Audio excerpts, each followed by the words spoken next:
The facts here aren't in dispute. At least 10 times, a male TSA worker groped passengers by manipulating one of the walk-through scanners that is supposed to detect objects under the clothes. Here's how it worked at Denver International Airport.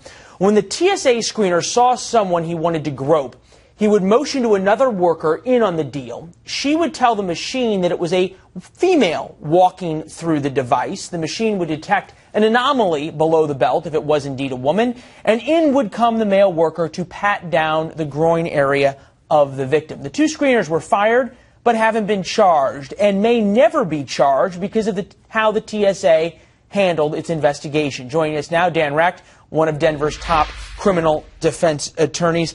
It seems kind of outrageous that they would fire these two people, and at the same time their investigators never stopped one person who had been groped and say, hey, by the way, sir, you were just groped, completely against our procedures. Would you like to file a police report? Yeah, the investigation by the TSA is just inexcusable. They could have easily found victims. There were victims. And for some reason, it almost feels cover-up-like, they didn't do that.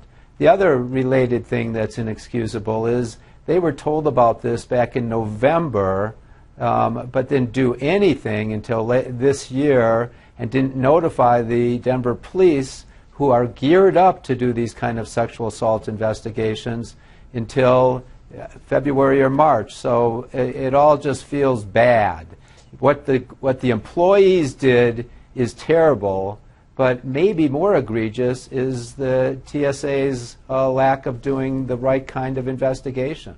I know you've had a lot of experience dealing with government agencies and these kinds of issues. Do you think it's an issue of internal arrogance? Do they not care? Are they worried about their reputation? How do you have people who are supposed to be protecting us enabling people to, at one level, sexually assault people?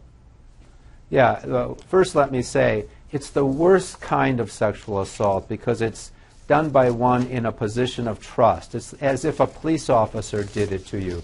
I mean, when you're in an airport, you're required to submit to this touching.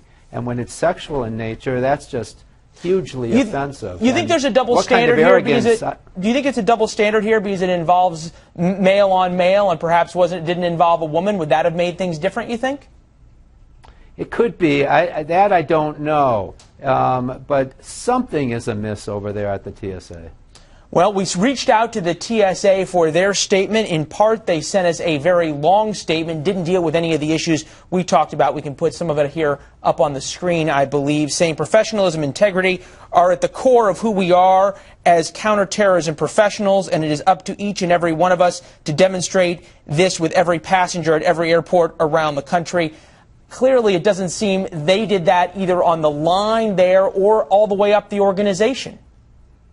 Yes, that's the problem. The TSA is trying to paint this as just a few bad apples out of thousands of good employees, and they aren't taking responsibility for the problems in their own investigation. So the statement they issued is a bit offensive, frankly.